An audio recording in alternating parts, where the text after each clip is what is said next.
Jane. It's the last day of June today, but we're still June in June. So I'm here to do my final video and wrap up of the total book. I'm going to try and make this as spoiler free as possible. I'm not going to reveal what happens at the end of the book for anybody who's been watching along and hasn't been reading with them. Maybe one day you might want to go and have a look and yeah, anyway, that's what we're doing. So firstly, my general overall thoughts.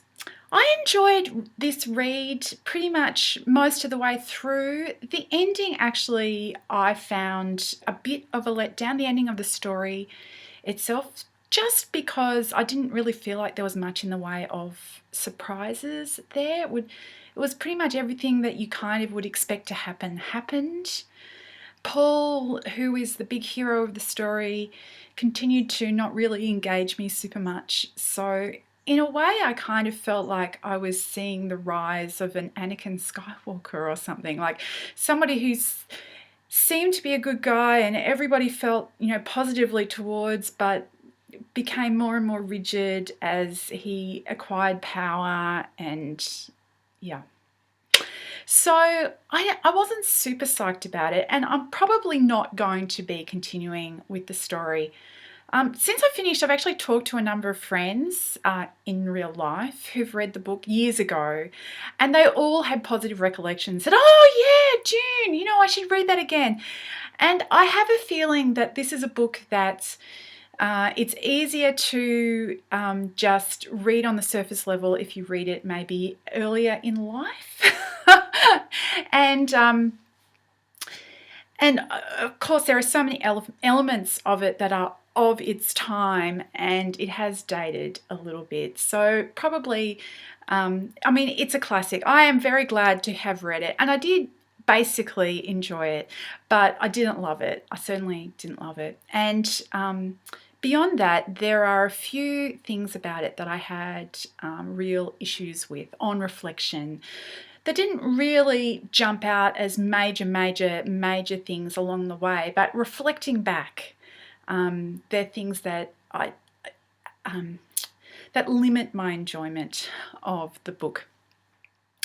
The first is the whole thing about humanity and the idea that the Bene Gesserit are breeding for and testing for humans amidst what to all intents and purposes is humanity. So there's the humans, but they have somehow defined a smaller group amongst humanity and defined them as humans, the issue with this is that what it does is it makes the default is that if you're not part of this super special inner circle, then the others aren't human and therefore are expendable. And I think we actually see this in the Bene Gesserit, that they are manoeuvring people and treating them as subhuman. To be fair, it seems like they're doing that with the humans as well. But I think the part of the reason, strangely enough, that this idea has been giving me so much pause is I've just finished reading another book, and a completely different book. But in that, that's a urban fantasy where there's vampires and werewolves and whatever, and the Order of Knights in there have decided that their role in life is to protect humanity, and at least elements of that means killing all the shapeshifters and killing all the everybody else who's even a little bit different, no matter whether or not they feel like humans. And this has just got a lot of really worrying overtones for life in the world outside of stories. And I think we need to be really careful when we go about talking about delimiting who is and who is not human. So that's one thing about the story that gave me pause. Another thing is probably fairly obvious, but on looking back on the notes that I made from the text, it really, really made me a bit uncomfortable. And that's the way that women and men are spoken about as though they are almost distinct species. I've got a couple of quotes to share that kind of illustrate this, but yeah, I don't think I'm being oversensitive. I really wasn't super happy about the way that those gender differences are accentuated in the text. And maybe that's just another part of this being of its time, but I also think that that's a disturbing thing. I think that for all that men and women are different, I actually believe that. I actually believe that gender is essential, and yet I think that there is much more that men and women have in common than that are different. I mean, they are different. I believe that they're different, but they are so fundamentally the same that the differences are small compared to the similarity. But that doesn't really necessarily seem to be what I found in Dune. So let me just read you a couple of things. Paul said, "There is in each of us an ancient force that takes and an ancient force that gives. A man finds little difficulty facing that place within himself where the taking force dwells. But it's almost impossible for him to see into the giving force without changing into something other than a man. And for a woman, the situation is reversed."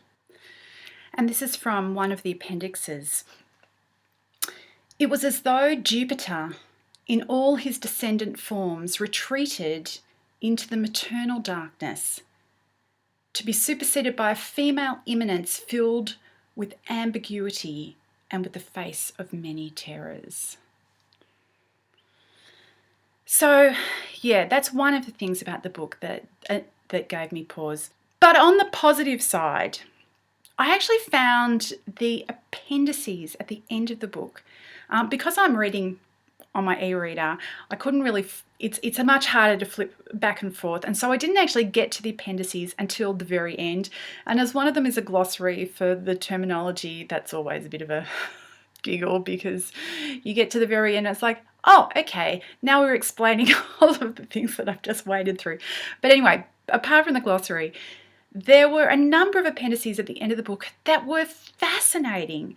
They're all about the worlds and the history of the world that the story is played out in. And I found probably those appendices the most interesting part of the book of all. And so I think that means that I'm agreeing with Paul and a few other people that say that Arrakis, the planet, Dune, was actually my favourite character out of the book.